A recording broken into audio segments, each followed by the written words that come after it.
গণমাধ্যমের কাছে খুব শিগগিরই ফিরে আসবো বলে যুক্তরাষ্ট্রে পাড়ি জমানো নায়িকা মাহিয়া মাহি অনেক চেষ্টা তকদির করার পরেও গ্রিন কার্ড পাননি। অর্থাৎ সেখানে কাজ করে জীবিকা নির্বাহের অনুমতিও পাননি। এ দলে রয়েছেন জয়ও। 2024 সালে 5 আগস্ট রাজনৈতিক পট পরিবর্তনের পর ছাত্র জনতার আন্দোলনের বিপরীতে অবস্থান নিয়ে অনেক নায়ক নায়িকা দেশ ছেড়ে পালিয়েছেন।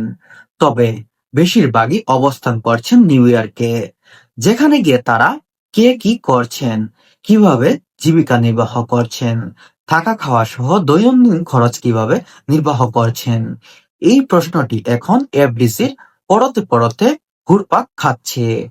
এখন এখানে শোনা যাচ্ছে কেউ পেট্রোল পাম্পে এখানে শোনা যাচ্ছে কেউ পেট্রোল পাম্পে কাজ করছে, আবার কেউ ক্লাবে কাজ করেছে।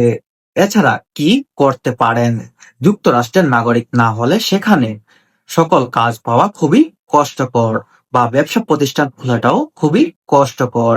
তাই অনেক সেলিব্রিটি আছে যারা আগে অনেক টাকার মালিক ছিল, কিন্তু আমেরিকা যাওয়ার পর সেখানে বিভিন্ন কাজ করে খেতে